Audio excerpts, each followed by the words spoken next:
It's undeniable that Vince McMahon changed the wrestling business when he took over the Worldwide Wrestling Federation in 1982 from his father, transforming it into the WWF and expanding his empire from its New York territory across the US and the world. In 1997 at Survivor Series, Vince McMahon would change the course of the WWF when he executed the now infamous Montreal Screwjob. This incident would lead to McMahon garnering insane amounts of heat from the WWF fans and ultimately transforming him into the on-screen character we all love to hate, Mr. McMahon. In this list, we look at our top picks for Vince McMahon's greatest storylines and moments, so you've got no chance in hell of changing that channel or you're fired! Number 8. Impersonation of Ric Flair.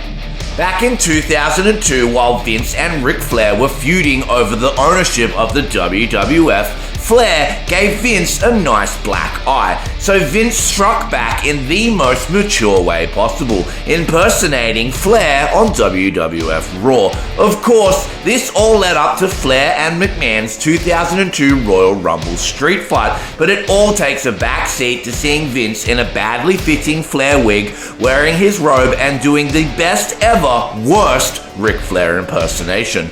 Woo! Naturally, Flair takes the bait and he comes out to confront himself, McMahon, and he gets a steel pipe to the face for his trouble, seeing Vince hilariously jumping up and down on Flair's robe like a small child. Number 7. Stand Back.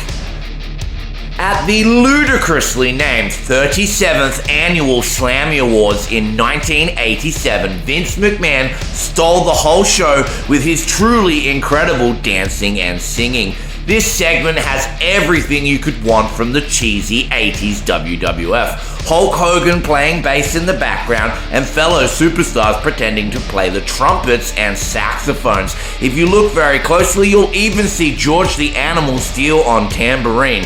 Later on, DX would parody this whilst making fun of Vince, and you can check that out in our DX video linked below. Number 6. Billionaire Biceps. As the Mr. McMahon character developed, the crowd needed reasons not to fall in love with the incredibly entertaining antics that Vince was displaying in the ring. Enter Zach Gowen, the wrestler who was born with one leg. Vince went out of his way to pick on Gowen, who was getting over with the WWE fans. At this time, Vince had fired Hulk Hogan, who had re-debuted as the hilarious Mr. America, and Vince was gearing up to rid the WWE of Zach Gowen, of whom he was incredibly jealous of. Seeing Vince challenge Gowen to an arm wrestling contest to gain a WWE contract. Vince would beat Hogan in the arm wrestling contest with a little help from Sable's lovely set of eyes, and then go on to face Gowen for a WWE contract. McMahon kicked Gowen's leg out from underneath him and stole the victory in one of the funniest and most villainous moments of the Mr. McMahon character. Number 5. ECW Champion.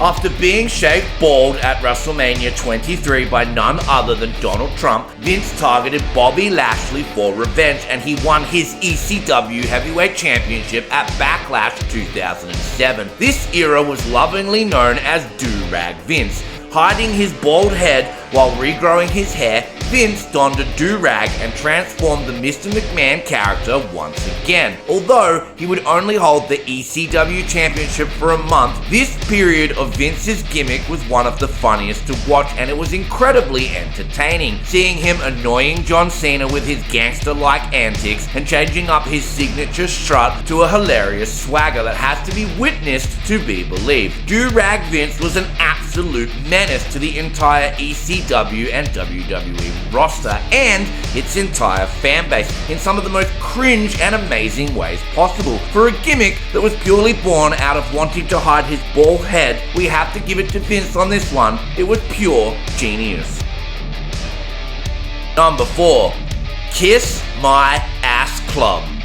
In 2001, after the fallout of the WCW-ECW invasion, a fired William Regal asked Vince McMahon for his job back. Of course, Mr. McMahon was more than happy to give Regal his job, but under one condition. Regal had to kiss his ass. Vince made the most out of this ridiculous segment, flexing his butt as he said, "Look, my ass can do tricks," then handing Regal some chapstick to help him pucker up. Hilariously, in 2003, William Regal joining the Vince McMahon Kiss My Ass Club was nominated in the category of Best On-Screen Romance for the Raw 10th Anniversary show. The Kiss My Ass Club would appear on air sporadically until 2008 with some hilarious moments, and it even spawned a WWE.com cartoon called Mr. McMahon and His Ass.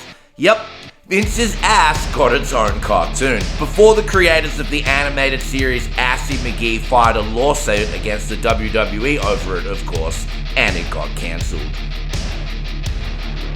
Number 3. You're fired. Long before Donald Trump started using the "you're fired" catchphrase, in 1998, Vince would yell what would become his most famous catchphrase at Stone Cold when he screamed, "Screw you, you're fired." Over the years, Vince fired numerous people, including Eric Bischoff at least twice. One of these times was at the amazing trial of Eric Bischoff, where not only did Vince fire Bischoff, he also body slammed him into a dump truck and then drove it out of the arena. Do you have a favorite "you're fired" moment? Number 2. Royal Rumble 1999. Mr. McMahon training for and winning the 1999 Royal Rumble gained him a victory over his enemy Stone Cold Steve Austin. At the time, Vince was doing everything he could to stop Stone Cold from getting the WWF Championship. The whole storyline and promos in the weeks leading up to the Royal Rumble are fantastic, featuring Shane McMahon training his father in some of the most entertaining segments to ever air on WWF television. If you've never watched them, definitely look them up. Highlights from these vignettes include Vince doing Steve Austin's stunner whilst training to eliminate him from the Rumble, Shane forcing Vince to work out whilst repeatedly pestering him with the question of who he hates and yelling "Austin, Austin, Austin" at him, and having Vince punch carcasses like Rocky, and of course forcing Vince to chase around chickens in the snow to try and catch them. The Rumble match itself sees Austin and Vince brawling all around the arena during the match, and Vince baiting Austin into a trap backstage that leads to him being driven away in an ambulance, only to return later driving the ambulance to almost win the Rumble before Vince dumps Austin out from behind and wins it himself to a chorus of boos. Number 1. The Higher Power. It's me, Austin. It was me all along. The Higher Power storyline is one of the Attitude Era's most infamous moments, with Stone Cold saving Stephanie McMahon and joining Mr. McMahon in trying to rid the WWF of The Undertaker and his followers. Vince had lost his corporation faction, with Shane taking over and merging it with the Ministry of Darkness to form the Corporate Ministry during the storyline. Meanwhile, the whole time, The Undertaker had kept saying he answers to a higher power. Ultimately, the higher power would turn out to be Vince. Mr. McMahon would instantly regret his deceit, as his wife and daughter would come out after the reveal and announce they had given their WWF power over to Stone Cold Steve Austin, making him the CEO of the WWF. Of course, it wasn't the most well thought out storyline, and it had more plot holes in it than a piece of Swiss cheese, but damn, it was entertaining and continued the amazing rivalry with Mr. McMahon and Stone Cold perfectly. In the end, the corporate ministry was dissolved and Austin won the WWF title from The Undertaker.